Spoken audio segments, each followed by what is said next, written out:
Hello, welcome to the annual Arbitration ADR conference. We'll be making a start very shortly, just letting people log on to the system. Thank you.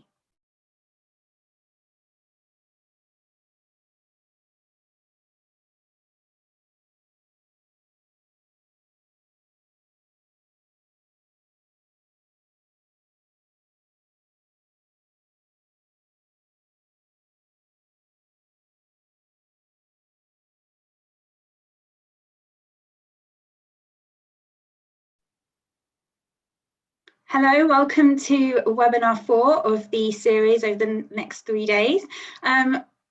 We're joined by speakers from all across the world, and we've had attendees from over 45 different countries so far, which has been fantastic. Our next session is geared to our YAF audience worldwide, but we have opened up the webinar to lots more people to enjoy. It will be recorded and made available afterwards, so please do visit the Swapcard virtual system to gain access. I'd now like to introduce you to our YAF representatives, Alina and Naomi, who will be leading this session, and Naomi, I believe, is going to be making the introductions. So Naomi, if you'd like to turn your video on and take yourself off mute, over to you.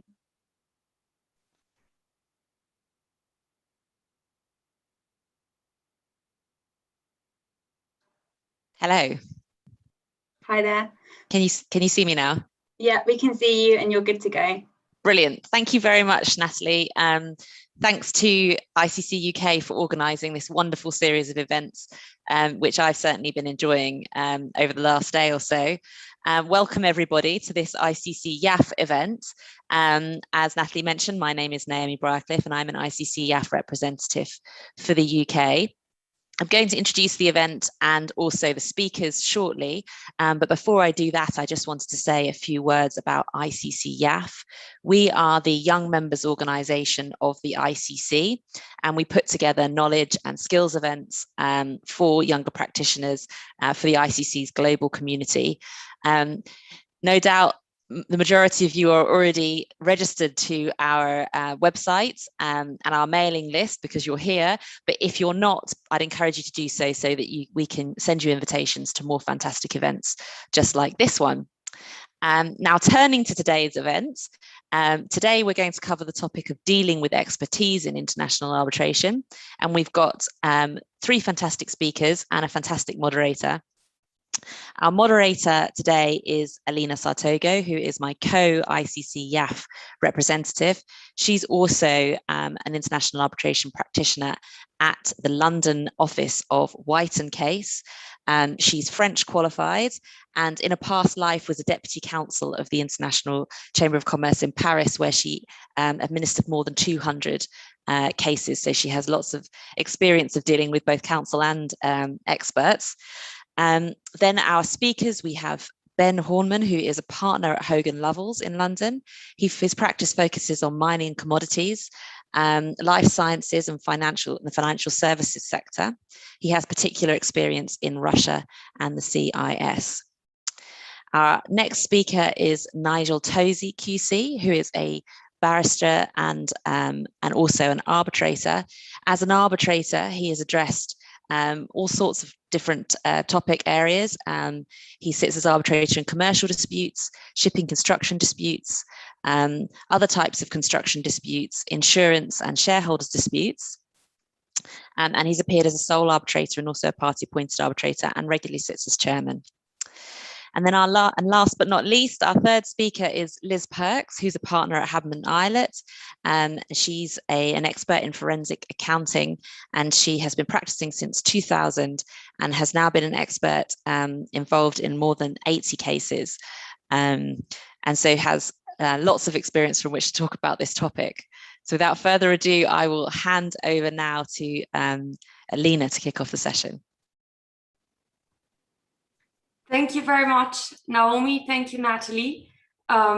Just one word before I get going to all of the participants. The idea is for this to be as interactive as possible. So please do use, the chat box to ask questions to our amazing panel of speakers, and we'll try to pick them up as we go.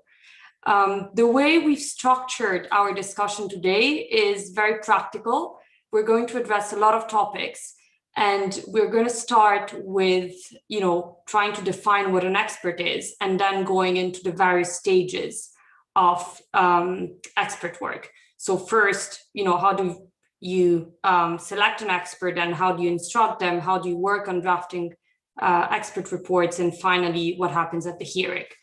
I'm just saying this so that while you ask your questions, you keep this in mind and ask them at the right time. So starting with our first question, and I think that Ben, Nigel, and Liz all have something in mind in this respect. What do you think makes an expert? And I guess, Liz, you can go first. Thank you, Alina. So obviously we're called experts because we have expertise. So I think the first thing when you're looking to appoint an expert or considering it is whether you need that real expertise in a particular subject matter area that isn't known and isn't, the tribunal aren't experts with. And I think the expert needs to be properly expert in that matter. They need to have, a number of years of experience in that area. But I think it's more than that. I suppose it depends a bit what the issue is. Maybe if it's a very specific technical area, that's enough. I think in the area that I normally practice, which is in damages quantification, I think you need to be looking for expertise that is not only in accounting or valuations, but actually in damages quantification as well. And I've seen a number of experts get themselves in a muddle and really they don't do their client justice, really, because they may, for example, I see it mostly with valuers. So brilliant valuers, the technical specialists know how to value a business, but actually they're not that familiar with doing it in the context of dispute. And so the legal constraints and the parameters by which they should be doing their calculation aren't really familiar with them. So I've seen, they just do a company valuation as they would in any other context, which may not be correct in a dispute context. So I think expertise depends, you need to look at the subject matter. And I think if that's damages, that does mean a damages expert, not just an accountant or valuer. In the same way, if you're looking at a professional audit negligence claim, I wouldn't act as an expert in that because I wouldn't really, 20 years since I've been an auditor, so I wouldn't really be a compelling expert. So I think you really need to just really understand what expertise you need and then find an expert in those areas. Yeah, so experts need expertise. What do you think, Ben? What else do experts need? So one of the other absolutely critical components of an expert is that they are independent of the party that is instructing them. Why does that matter? Well, in order for their expert opinion to be credible and to be given weight by the arbitral tribunal, they have to be perceived to be objective, and their opinion needs to be seen to be impartial and unbiased and not subject to undue influence from the parties. And so if they are not independent from the party that's instructing them, their credibility will be undermined, and the usefulness of their expert opinion will also be undermined. And I think it's important to recognize that in an arbitration environment, when experts are working closely with the parties who are instructing them and with instructing counsel, it's quite easy for there to be a risk that their independence is compromised. The client, the party who's instructing them, may well have significant expertise in the same area that the expert is giving evidence on, and they may well have very strong views and sometimes demands as to how that expert evidence should be characterized and should be framed. And it's not always as easy as you might imagine for experts to resist that influence. And I think it's often overlooked by lawyers, by instructing lawyers, the importance of the expert maintaining their independence. And I think it's important that that shouldn't just be left to the expert, and the burden of maintaining independence shouldn't be entirely upon them, and that lawyers have a central role to play in that as well. Thank you, Ben. And I guess we're going to come back on the issue of how, to maintain an expert independence further on in our discussion. Nigel, what do you think is the third important feature of experts?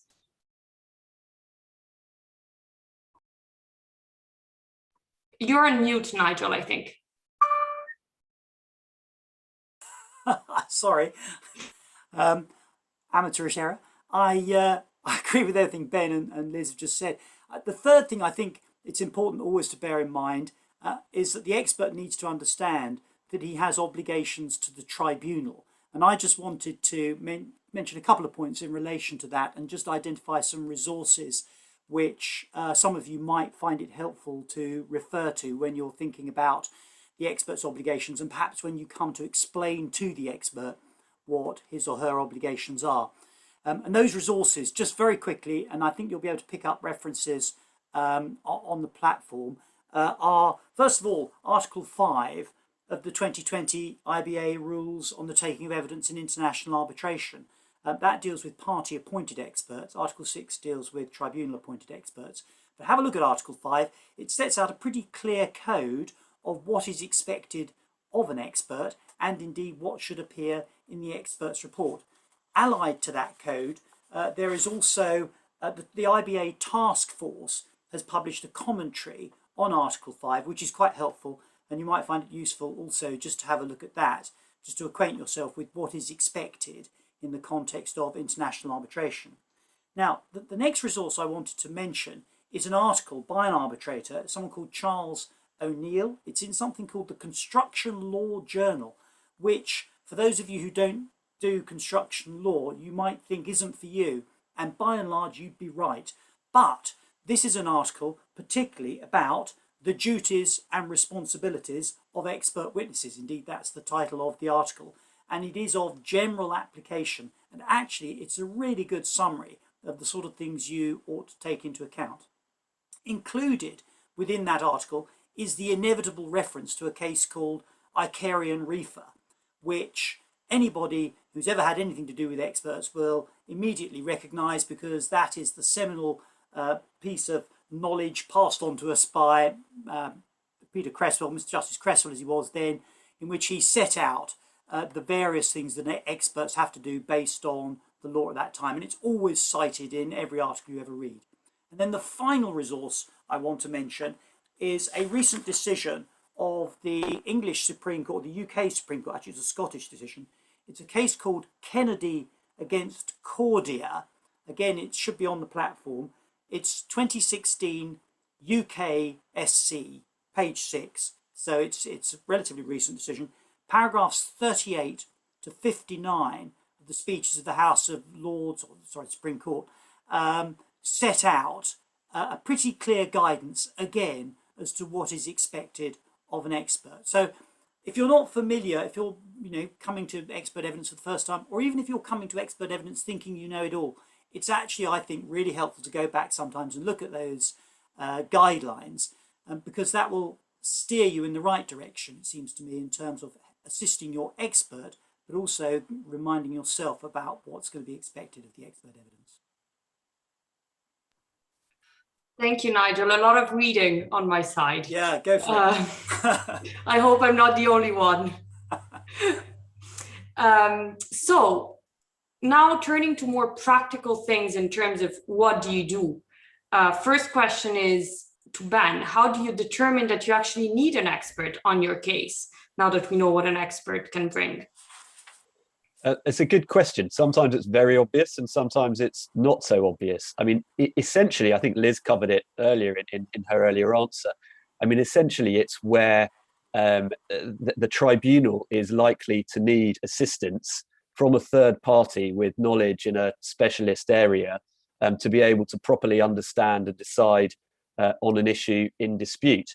And that is usually in a situation where the tribunal can't infer the right answer either from the documents or from the factual evidence that's already in the case, because the issue is primarily one of opinion rather than the facts of what actually happened in the case, and also where the disputed issue, as I say, concerns a specialist or technical area of knowledge which the tribunal just can't be expected to have a informed opinion about by itself. And so, you know, that's the sort of the principle of it, and that can give rise to a need for expert evidence in a huge variety of areas, ranging from, as Liz was saying, the valuation of shares or the valuation of an asset, but also things like the likely cause of a breakdown of a vessel or equipment, whether a document has been forged or fabricated, and also things like what constitutes standard industry practice or best practice in a particular industry sector. And of course, you've also got the knotty and sometimes much maligned issue of whether questions of so-called foreign law, in inverted commas, are suitable for expert evidence. So yeah, I think it's really important to think about whether expert evidence might be needed at an early stage. And of course, as I said, sometimes that can be very obvious. The issue is critical and highly technical.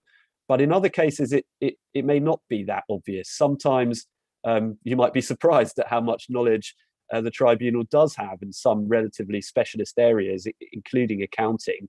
And it may be that the tribunal can infer the answers from the accounts and the documents, or from factual evidence as to how those particular accounts were prepared, for example. Or it may be that even where an issue is very technical, it's just not sufficiently material to justify expert evidence, which can become very costly. And it's certainly not uncommon that the parties will go to the trouble and expense of having contested expert evidence on issues, which then, when it comes to the final hearing, they become common ground, and the parties agree to dispense with the cross-examination of their respective experts. And that obviously is costly and is something that should be avoided if at all possible. So really the questions that you need to ask yourself are, you know, whether the issue can be resolved just by obvious inferences from the documents or the facts, or if it's sufficiently technical that you need an expert. And then, as I say, the question of how material that issue really is to the outcome of the case, and whether the parties can sort of adopt a more cost-effective and reasonable approach and dispense with the need for that evidence. Thank you very much, Ben. I guess it would be interesting, Nigel, if you can tell us, you know, what you think from an arbitrator's perspective. You know, when do you think parties should submit expert evidence, and what is also the role of the tribunal to sometimes limit expert evidence? And maybe if you can also touch upon the foreign law expert issue that Ben mentioned, it would be great. Okay, sure. Well, generally speaking, and if possible, when I'm an arbitrator, prefer to let the parties identify whether they want expert evidence, because they're going to be much more familiar with the issues initially anyway. And also for them to try and assist me in identifying the discipline or disciplines in which such evidence is required. I want to just pick up one point Ben mentioned, though, because it does happen. It happened to me recently on ICC arbitration, where I was one of the arbitrators, where we had expert evidence from forensic accountants.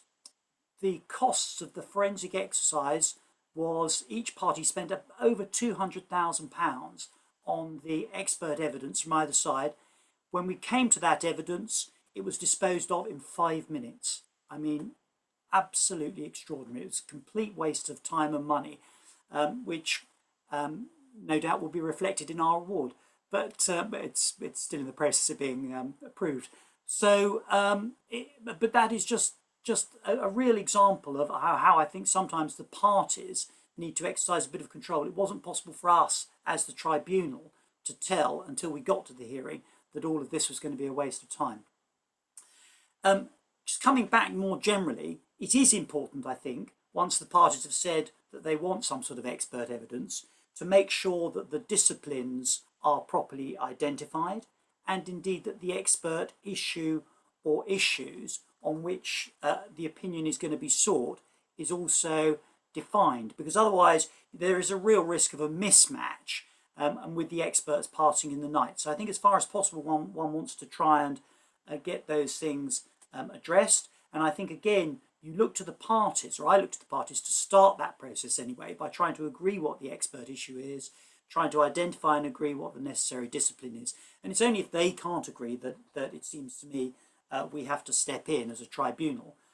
Where that is the case, and in any event, it seems to me one wants to try and address this at the very first procedural meeting.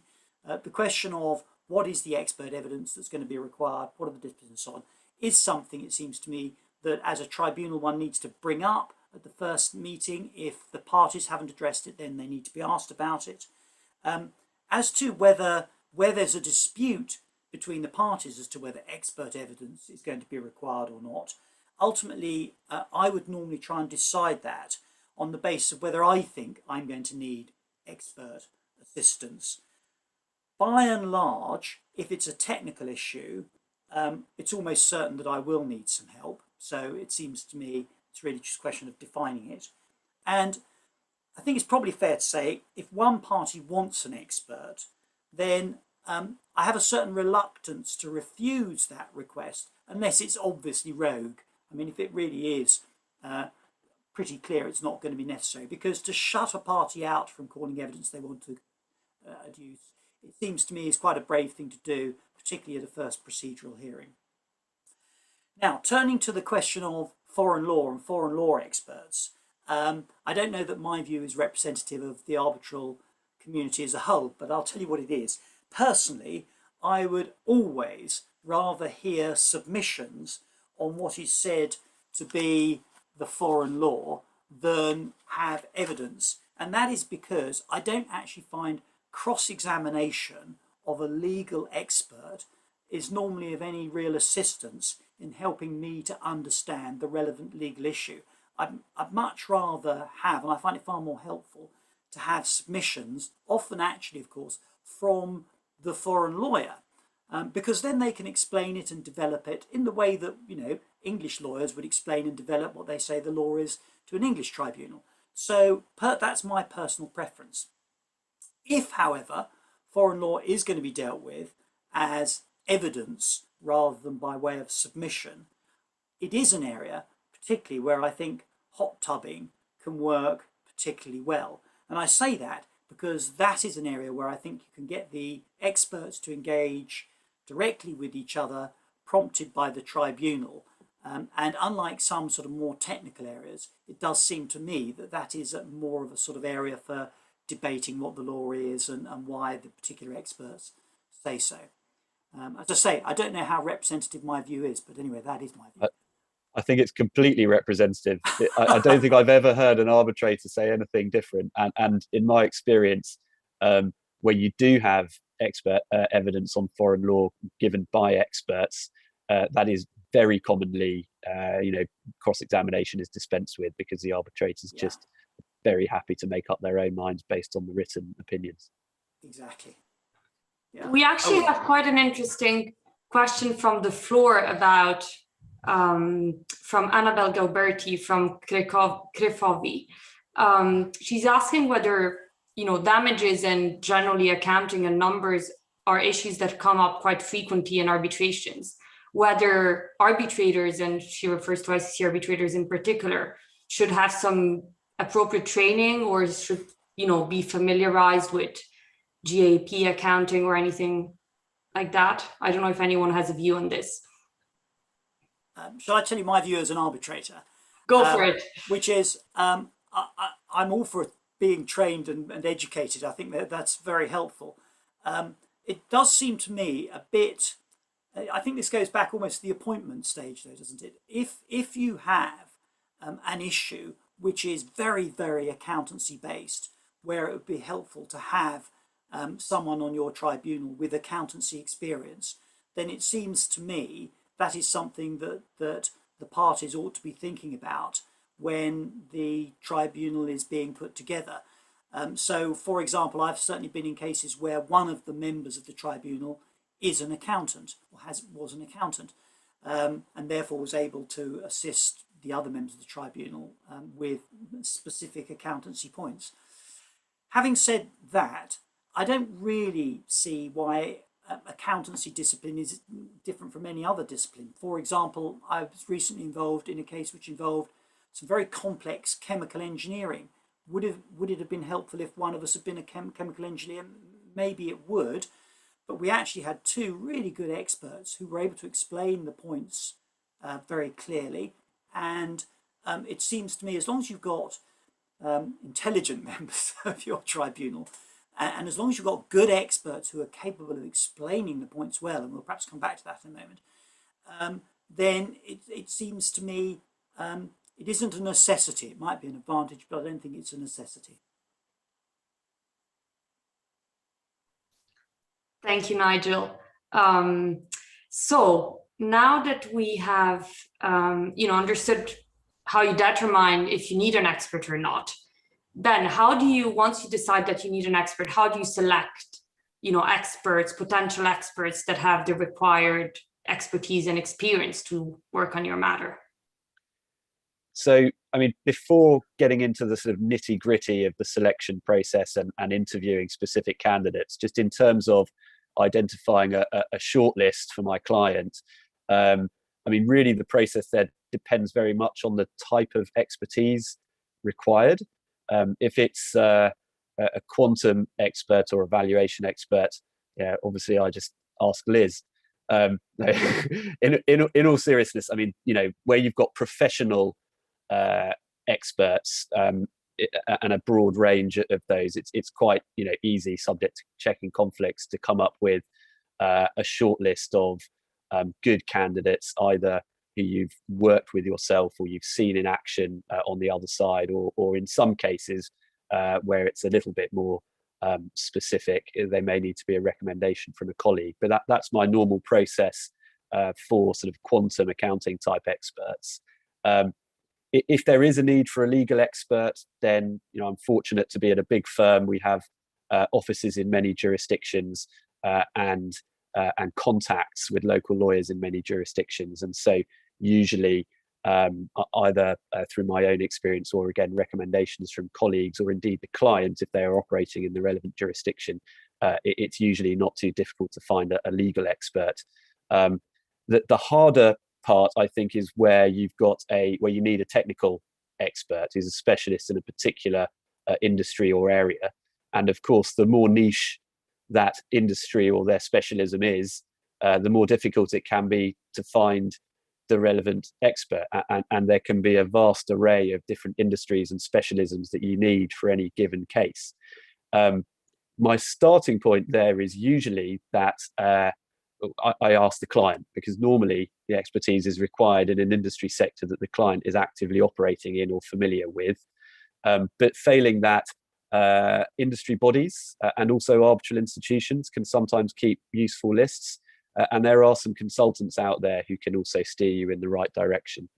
And then probably the final category are things like, handwriting experts and forgery experts, IT experts that you sometimes need. And there are quite a few specialist litigation support firms out there who have some good experts in those areas. So those are my usual starting points.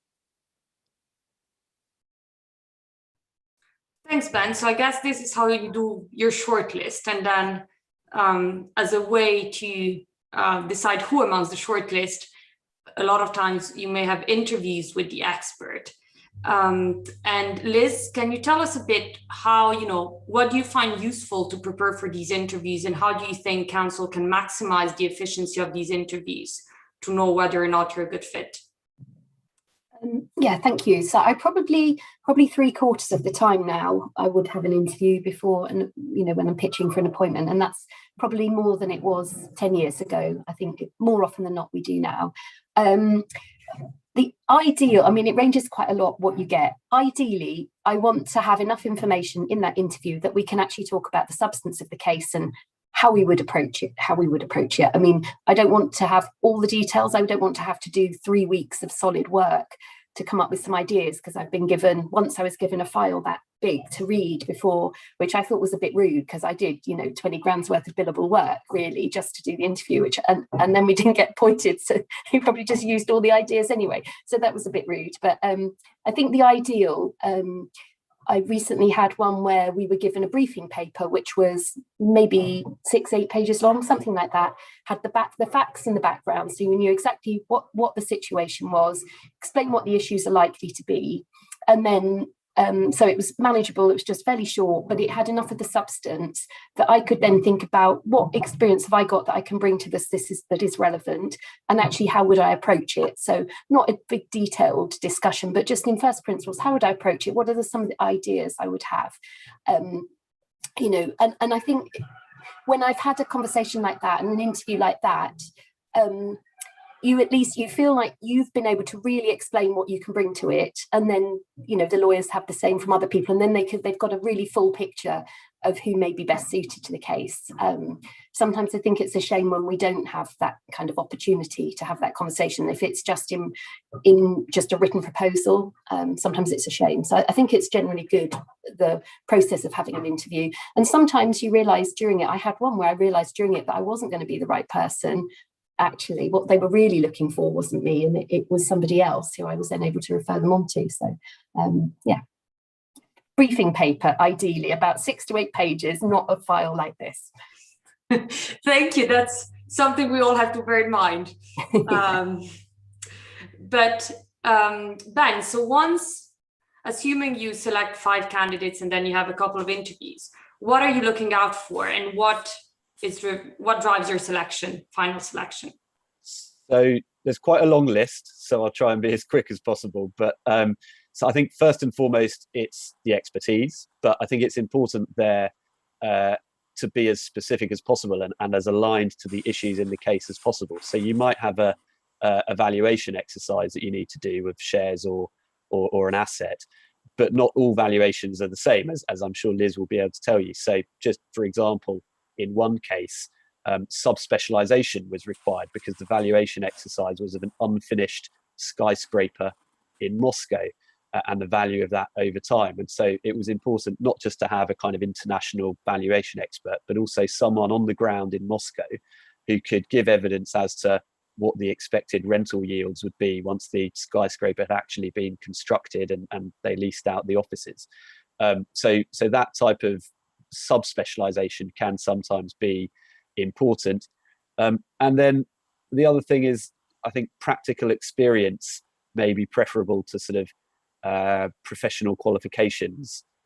So, you know, in one case I handled the importance of the issue was essentially sort of what was industry practice in the gas market in a certain region. And although the other side used an academic who was sort of very well qualified, I think our side's expert had practical experience working for one of the big players in that industry and had actually negotiated the relevant types of contracts that were in dispute, and they'd been involved in implementing and operating them as well. And I think our experts' evidence was far more compelling as a result of that hands-on practical experience. So then beyond expertise, critically important for me is testifying experience and competence. Someone can be a very good expert, but if they can't communicate their position clearly and persuasively to the tribunal, that's an issue. And then beyond that, there are a whole range of other sort of slightly more practical considerations that you need to bear in mind. I mean, one of which is availability. It's no good having the best expert if they're not available sort of during the hearing window and also in the lead up to it to help you and they prepare. Do they have a good team behind them, or are they going to be doing all of the work themselves? In which case, availability is again important. And if not, do they have a good, competent, solid team around them? Arbitration experience generally can be helpful to be familiar with the process, although not absolutely critical if they tick all of the other boxes. Experience with the tribunal members or opposing counsel can also sometimes be an interesting bonus, but again, not critical. Conflicts, I think at interview stage, it's always worth discussing the conflict situation again because of the importance of independence that I mentioned before, and sometimes not so much with professional experts, but with industry experts who aren't used to giving expert evidence. They may not be that familiar with the whole idea of independence. And when you ask them over email to confirm if they've got any conflict and they say, no, we're conflict free, they may not actually have really grasped what that's about. And that can give rise to issues down the line. So I think that is important to address with them in more detail at interview. And of course, fees are always important to clients. And it's a good idea to get an idea of that up front at interview stage. So that you have an idea at least of the range, so you can then provide your recommendations to the client accordingly. Thank you very much, Ben. I guess at some point you may also consider cost, although I think first you select and then you consider the cost. But I don't know. What are your thoughts on that? But I guess we don't really have the time. So once you have selected your expert, Liz, what do you think is the best way for counsel to instruct you? Do you prefer written material? Do you prefer discussion, a combination of both? So I think it's a combination of both. I think the reality is that even if you have a lovely instruction letter at the beginning, it's always an iterative process, and by the end there will definitely be other instructions you've needed to take during the process. So I'm sort of fairly neutral whether I have a letter or not, but certainly it involves discussion. So the way I generally like to work is to have depending on the stage you're appointed actually, and how much documentation's already been provided. If there are already pleadings and we're being brought in reasonably late, I definitely like to read all of those. So I've got a full grasp of all the facts and what the other side is saying, as well as what the client side is saying. And then, so fairly early on then, so get an understanding of the facts and actually really what's going on, and then have a conversation with the lawyers and potentially the client as well, to understand really what their instructions are. And as I say, that's iterative. So things like, it's very rare on your first discussion, the lawyers will already know what, for example, the valuation date may be, or those kind of really key points. And sometimes it's only once you've really started doing some detailed work that you're able to have those conversations. So it's probably hard to generalize, but I think we would tend to work very closely with the legal team at the beginning of a job, as information, as we're learning, we're finding out what's going on, and information's becoming available. So that we're really working together with them. And then once we've got our instructions, we know the parameters of what the exercise is, then we would be a bit less involved. We go away and do our work then, and then have more. Sorry, can I just apologise if anyone can hear dreadful squeaking? I'm having a new roof fitted. It's really poor timing. So my apologies if it's disturbing people. So a mixture of the two. Thank you very much, Liz. And I guess we got a question for Ben on a very related topic. The question is from Ui Win Tan. Sorry if I didn't pronounce it well, but she's the ICF rep for South Asia. And the question is, what are best practices to prepare a letter to appoint an expert? And would you recommend setting out duties and responsibilities of the expert, as well as the requirements of the expert report? Definitely. I think it's absolutely critical that you inform the expert of their duties, and they may not be familiar with them. Again, professional experts like Liz will undoubtedly be more than familiar with them, but you should still include a summary of what the duties are and what the contents of the report should be, and that they need to provide a declaration of their independence and impartiality, and disclose any potential conflicts of interest or relationships with the parties.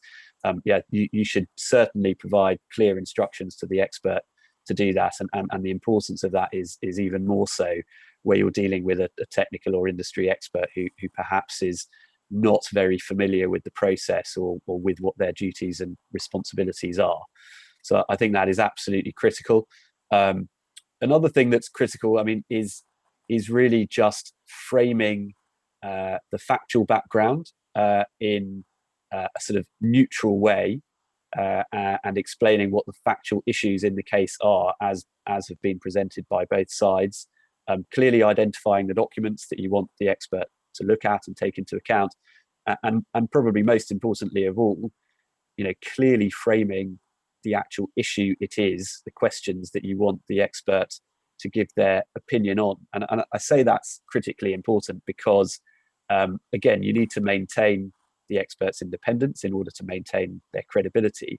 And if you provide instructions that are a bit unclear or ambiguous in scope, I think that gives rise to a risk that the expert will start to trespass into areas which are not sort of necessarily fully within their expertise or the ambit of what you've asked them to opine on. And they may start sort of making broad sweeping statements as to the overall merits of the case, which is something I think you really want to avoid because it will undermine the expert's credibility. So clear instructions as to the substance is, I think, really important. And the other factor to bear in mind, I think, again, related to independence, is that you should assume that all of your discussions and instructions that you give to the expert, whether in a formal letter of instructions or by email, are potentially disclosable to the other side. So what I think you therefore need to guard against is giving the expert information or documents that you then later decide you don't want them to take into account, because the expert won't be able to do that without undermining their credibility. So as a legal team, and you need to work carefully with the client to decide what information and documents you actually want the expert to take into account. And if there are things that you don't want them to take into account, don't provide them. And then the expert will be insulated from that. And it's up to the lawyers and the client then to explain to the tribunal why that information and those documents weren't provided. And you may well have good reasons for that, but you can deal with that, and you're not passing that responsibility onto the expert. So those, I think, are the key things from a lawyer's perspective at the instruction stage. Can I just add on that final point Ben made? I've been in the position where the lawyers have said, we're not sure, we've got a disclosure request, not really sure, can we have your help as to which of these might be pertinent to it? And spammed us with loads of documents. And then some of them have not maybe been particularly helpful to their case. And then a decision has been made, obviously not the expert team that make that decision, but legal or client has made a decision not to disclose some of those documents. But I have been in the position before where I exactly what you say, because we helped with what was to be disclosed, I then actually had seen documents that weren't then disclosed, which were potentially unhelpful. And that did put me in a difficult position. So it's a very valid point. Thank you very much, Ben and Liz. We've received another question from Luis Rosa from Taroba Engineering, which leads us actually to our next big topic about the preparation of the expert report and what's happening between the instruction stage and then the report itself. And his question is whether you have meetings with the expert before the expert report is finished, and also whether in the context of the instructions, do you prepare a list of controversial issues for the expert to look at? I guess both Ben, Liz, or even Nigel, if you have any thoughts on this?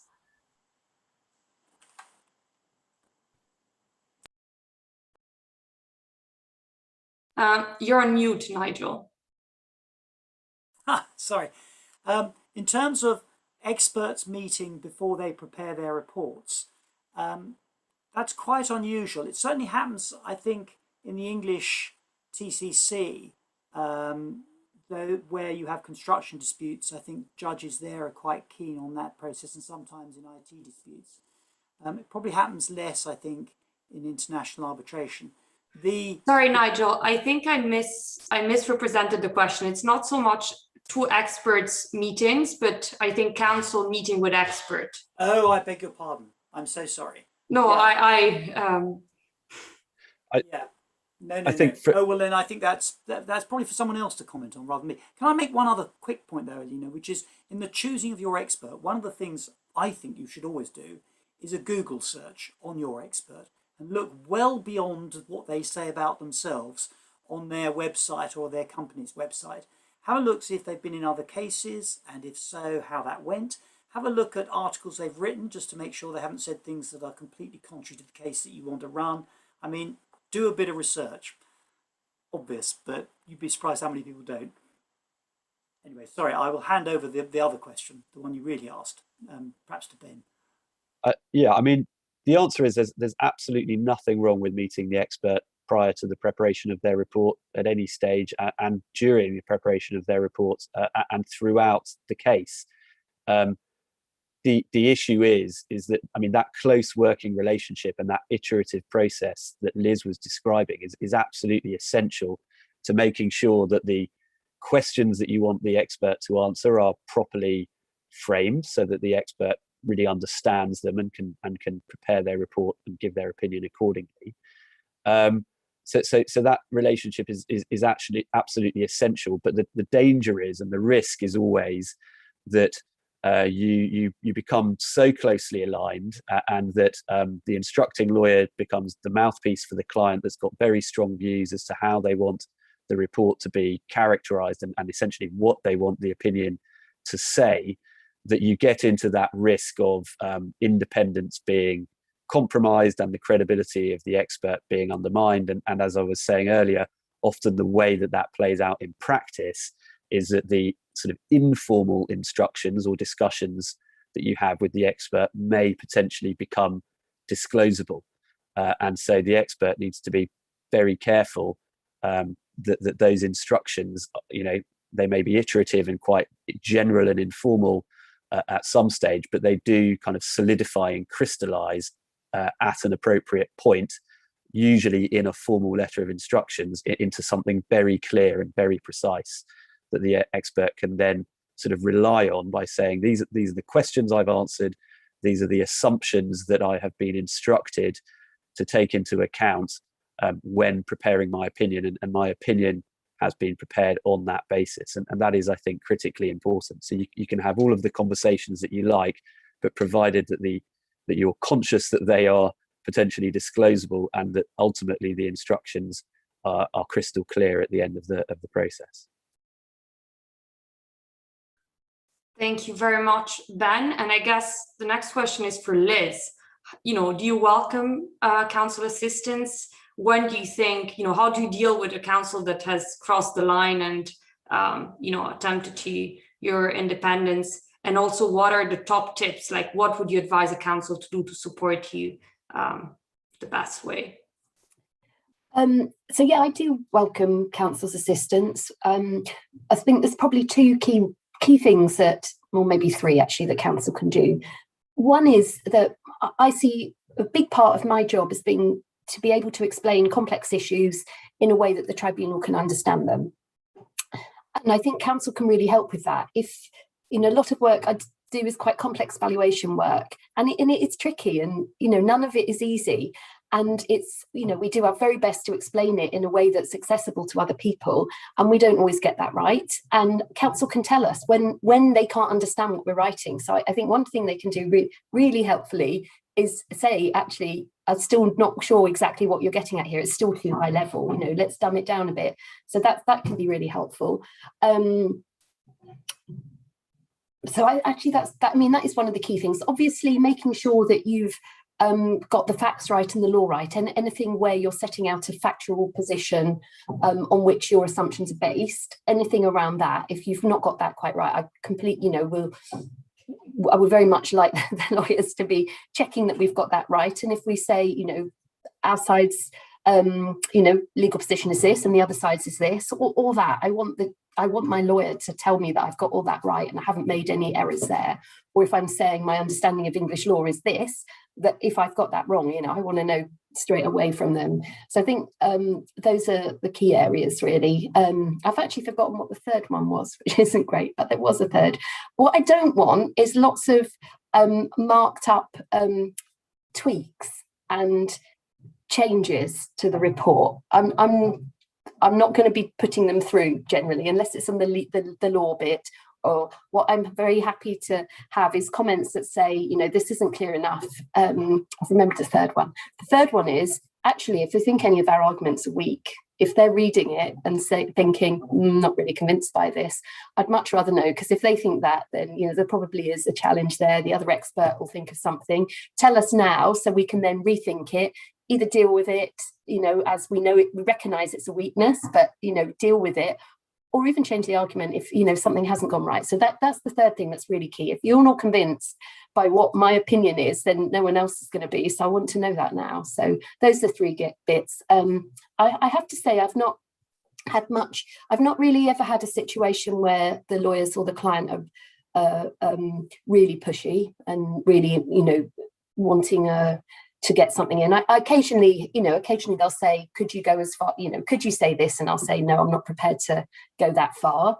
I've never had a situation where it's really become an issue. I've always, when I've pushed back, they've always accepted that. And then, so I've never felt like my opinion was being compromised in that way, and I wouldn't let it. But I think the risk is more on a subtle level, where you end up working for a long time, quite closely with the legal team, and you get on well, and you're working closely. I think the risk is more subtle, that actually you're unintentionally maybe going slightly further than your starting position would have been. And I think the experts have to be really challenge themselves. I always do a cold read before I finalize a report, just take a bit of time away, and then I always try at least to, sometimes timetables don't allow it, to do just a cold read, just with the one purpose of thinking, is this still neutral? Am I still fulfilling my duty, or have I actually accidentally? Because I think it is generally accidentally. I don't think, some experts obviously don't have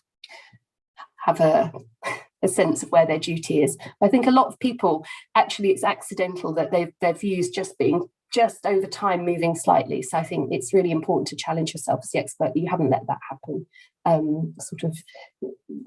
just inadvertently over time. But so I do welcome counsel's input on the report, but limited to those areas.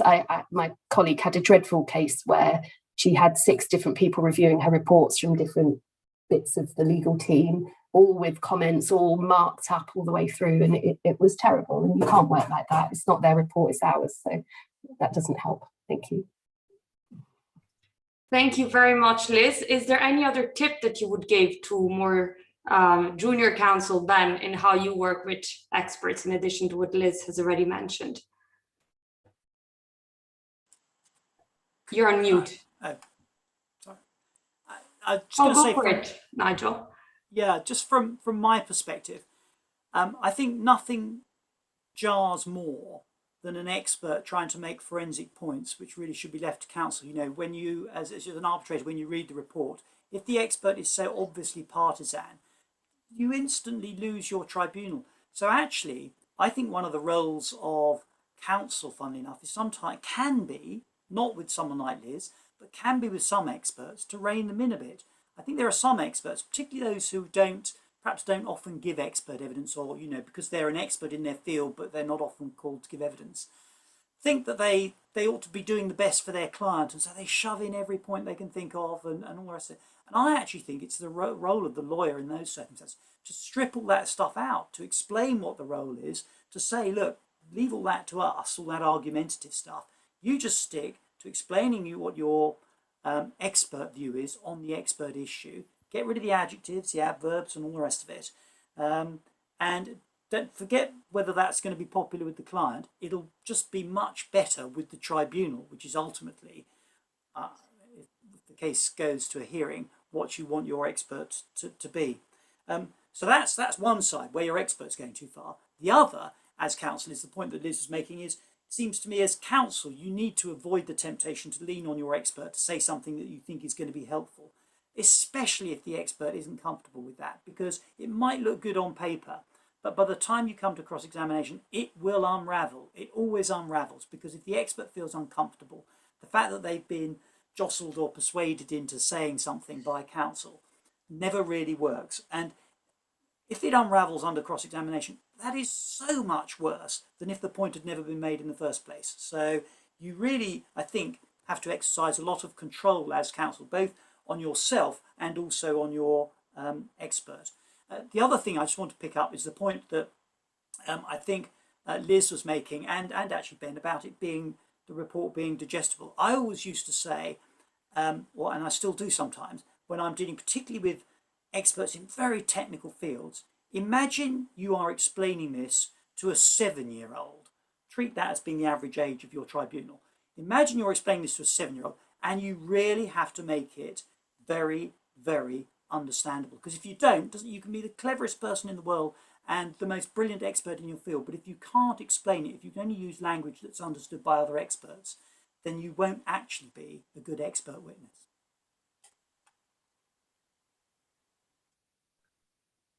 Thank you very much, Nigel. I guess this also brings us to one of the questions that we've received from Brian Allen from QSI Consulting about, the extent to which expert, should give evidence on things that are not within their expertise, and how is that perceived from an arbitrator. I think you sort of already answered, but yeah, just on that, the Brian Allen question, Mr. Allen's question, which is talking to parts of the report you didn't prepare. I mean, I think we all accept that the expert who is called will often have had assistance from a team, and that the team will have done some of that work that the expert is then speaking to. And I don't think anyone has a problem with that, providing it's within the expert area of the person who is being called. It seems to me that the point that the questioner goes on to say, well, what if parts of the report are arguably beyond the expertise of the lead expert? Then it seems to me the expert is going actually outside what he or she can legitimately do. And actually, you should call the person who can speak to it, who is the expert in that particular area. So it's not unusual sometimes to call two experts, one who deals with one aspect of the point and another who deals with the other aspect, because they can't overlap. I think it's a question of degree, isn't it? And you have to weigh that up. But you don't want to find yourself in a position where you have an expert who feels uncomfortable about questions because they don't really know, because it's not really their area of expertise.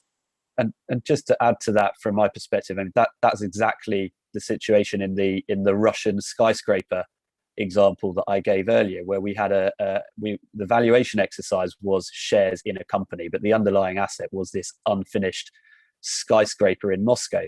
And the international expert, who was very used to sort of the methods, the various methods and the valuation of the shares, just didn't know not only the data on the ground about things like rental yields, but in circumstances where there was a range of opinion in relation to that data, he just wasn't in a position to say, what the realistic range was. And so that's why we needed a local expert on that specific sub issue, because it was in dispute. And so that expert, they didn't talk about the sort of valuation of the shares as such. They were really there for that very limited and specific role, but it was important to have them there for that purpose.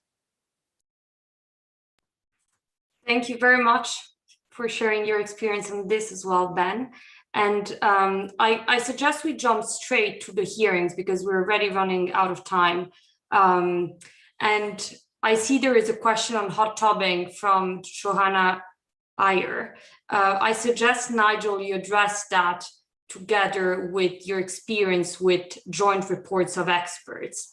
And then Liz, you will be able to provide your view on that as well.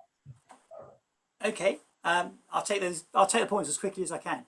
Joint reports, from an arbitrator's perspective, really helpful. It's the first thing I read. I always read that first because if you've got good experts, they should have identified the real issues between them and have given you a short explanation as to why they hold the respective views that they do. And I find it much better if I've read the joint expert report first, when I then go to read the individual reports, because I know what it is that I'm looking for, what are the particular points that are an issue between the experts, because all expert reports inevitably have a lot of, I don't mean this rudely, Liz Dross, a lot of stuff that, is background to building up to the opinion that you really need to get to. So joint reports, very good.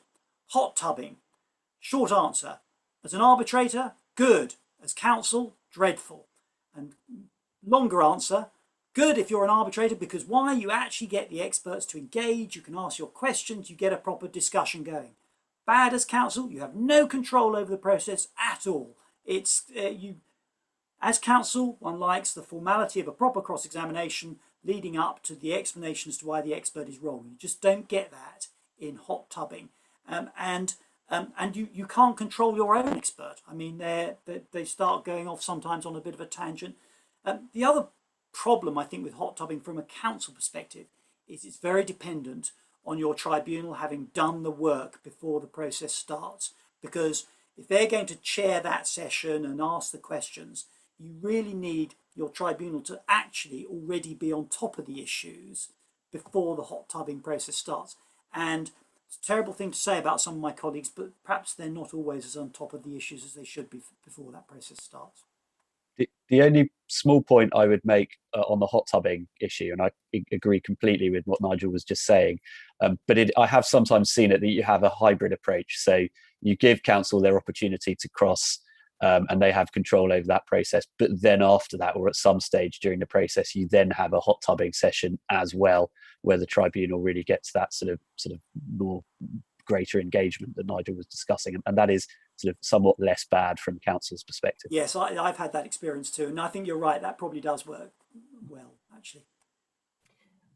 So from the expert perspective, I think joint expert reports depend entirely who the other expert is and the way they behave, and they can be extremely useful and a very, very constructive process. I've had a few where it's been great. By the end of it, we agree all the numbers, given the different parameters. And it's very clear where the differences between us are. I just want to share just one quickly a case that I worked on where that wasn't the situation. We had the other expert was it was the classic ships in the night kind of thing where we had two experts with completely different approaches, completely different numbers.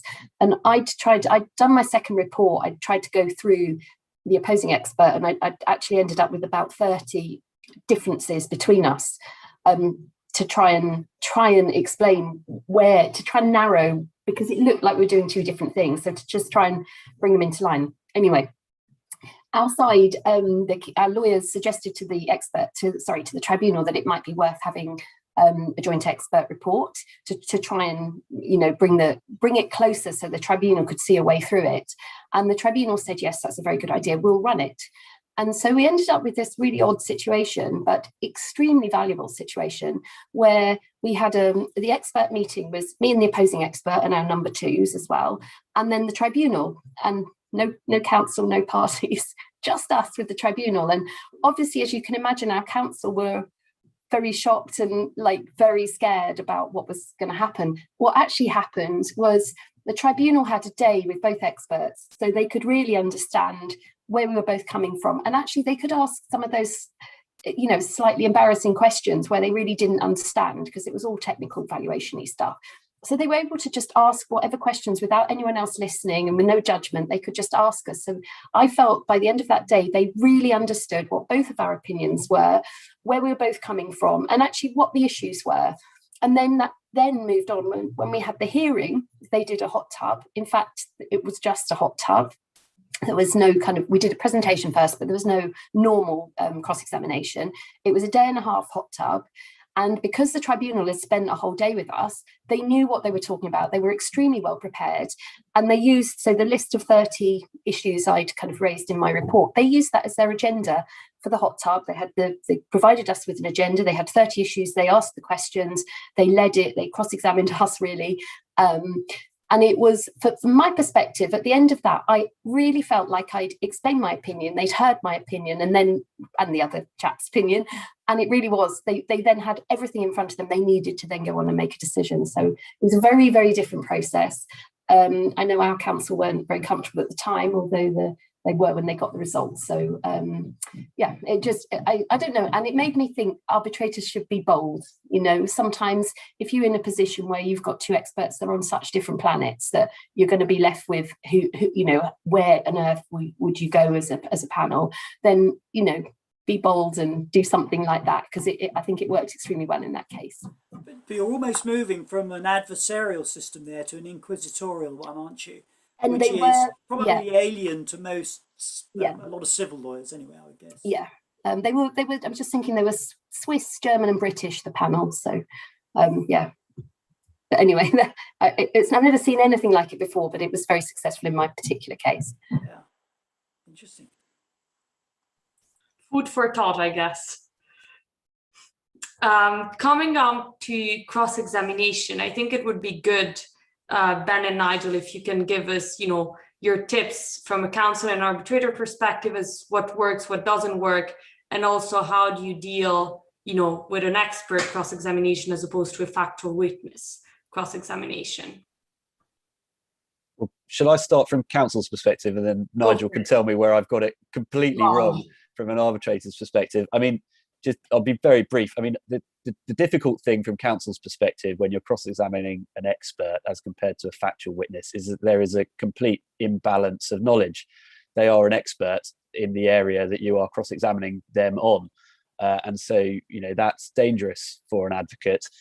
And the only way of getting around that and sort of redressing the balance is through really deep preparation. And you have to work very closely with your own expert and go through the other side's report line by line, and together with your client if they have knowledge of the expert subject matter as well, so that you can redress that balance and become at least a quasi-expert for that period of time. And the other way of redressing that balance is you need to know all of the other elements of the case inside out, so that even if you're not an expert in the actual subject matter, the rest of the case so well that when they say something, you can point to a document that they just have completely forgotten about or have never seen before, and draw out inconsistencies and issues with their evidence in that way. And then I think the second sort of very different thing about cross-examining an expert is that they are often a professional expert, they are independent, and the tribunal will often treat them a bit differently to a factual witness, and sometimes with a bit more respect. And if the cross-examination turns bad or turns heated or becomes a bit unproductive, the tribunal will often blame the advocate for that, and not the witness, not the expert witness. And I think it's important to guard against that happening and to ask your questions in a very respectful way. I think it's typically a bit of a waste of time and can set the wrong tone by focusing on the expert's credentials and their credibility, because it's a fairly rare case where that actually is an issue. I think it's important to focus on what the real differences are between the evidence of the respective sides, and to have kind of slightly limited or modest goals. So maybe your goal is to identify, if there is a real issue of difference between the experts, get the expert to try and accept that there is a reasonable range of opinion on that matter. Or if there's an area of difference, but that isn't really a difference between the experts, it's more a difference in the instructions that they've been given or the assumptions that they've been asked to take on board, get them to acknowledge that, so you can then explain the importance of those different assumptions to the tribunal later in your closing submissions. So having slightly more modest goals and treating the expert with respect and making sure it doesn't become a sort of heated cross-examination would be my sort of main tips, as well as the preparation point.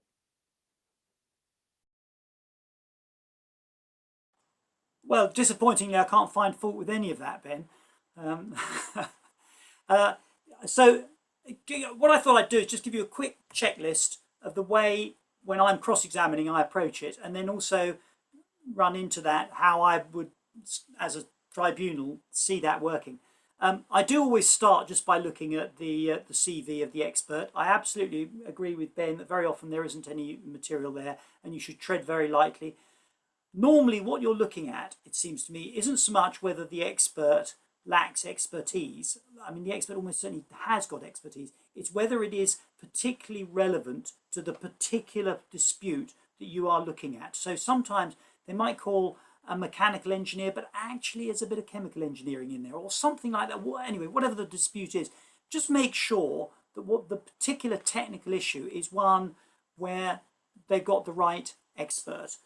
And if there's nothing Nigel, there, I'm cutting you off because I think we're going to be cut off in probably 10 no seconds. time. So I wanted to thank you all very much for your great tips and for all the information that you have provided. And thank you as well to our audience for all the questions, and to ICC UK for organizing all of this. Thank you, Lena. Thanks, everyone. Yes, I'm afraid that we're going to be automatically cut off. But just quickly before I do, I think Andrew Stevens has asked a question in the chat room. If Liz, you are able to get access to the virtual platform, then it'd be great if you can answer it. If not, I will drop you his details and I'm sure he'll appreciate a direct response. Thanks again to everyone, Alina, Naomi, for helping me put this together and getting it out to the YAF network. It's been a great session and we could have gone on for longer. So thank you. And hopefully everyone will see you later this afternoon. Bye.